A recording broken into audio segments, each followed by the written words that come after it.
бүгін тәжірибе өткізбекшіміз. Тәжірибе жүргізуші мен Айнабат балабақшасының тәрбиешісі Маматова болсын. Менің тәрбиеленушім Айзерия, Аязбек Айзерия және Сапарбек Айым. Екеуі маған көмектеседі. Ал қыздар, сендермен тәжірибе жүргіземіз. Біздің алдымызда 3 стакан су бар, иә? Суымыздың түсі қандай? Мөлдір. Суымыздың түсі мөлдір. Суымыздың ішіне мынандай қасық салса қандай болып кетеді? Қабақ болып кетеді. Үлкен болып кетеді, иә? Үлкен болып кетеді. Суымыздың түсі мөлдір. Сендермен қазір тәжірибе жүргіземіз. Қазір Айзерия мына жұмыртқаның біреуін алып, мынаны ішіне салшы, стаканның ішіне. Жайлап, оп. Не қылды? Жұмыртқа не істеді? Астына батып кетті, иә?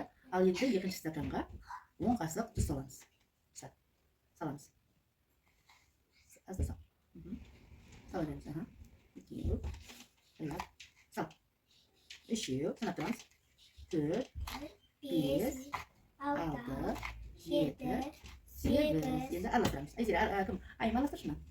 Мен ұстап тұрайын. Тұз салған кезде суымыздың түсі қандай болды? Аппақ болып кетті, иә? Ал тұз салмаған кезде мөлдір болып тұр ма? Иә. Жарайсың. Тоқта, жай. Болды. Енді айым, сен мына жерден бір жұмыртқаны алып, осы тұз алған судың ішіне саламыз. Аламыз. Мына. Тұзды салған ішіне саламыз. Ал бала, не болды? Не көріп тұрсыңдар?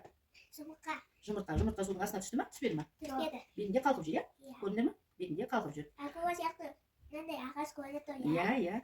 Акула сияқты судың бетінде жүр екен, иә? Апай, айналып жатыр ма? Айналып жатыр. Енді үшіншісіне қараңдар, біреуінде батып кетті, біреуінде бетіне шықты. Ал екіншісіне сен салып көрші, 2 қасық. 3 қасық салып көрші. 1 қасық, тағы да 2 қасық, 3 қасық саламыз, тағы да 1 қасық саламыз. Жай, азырақ сал. 3 қасық. Енді араластырамыз, тұзын араластырамыз. Жарайды, болды. Енді үшінші жұмыртқаны саламыз ішіне. Үшінші жұмыртқаны ішіне салып, Айзерия, сен сашы. Бат кетті. Ол бат ма? Ол тұзы жақсы ермей қалған ғой. Үшінші жұмыртқа бала бізде ортада жүр. Көрдің ба? Міне, ортада жүр. Ал бірінші жұмыртқа қандай болды?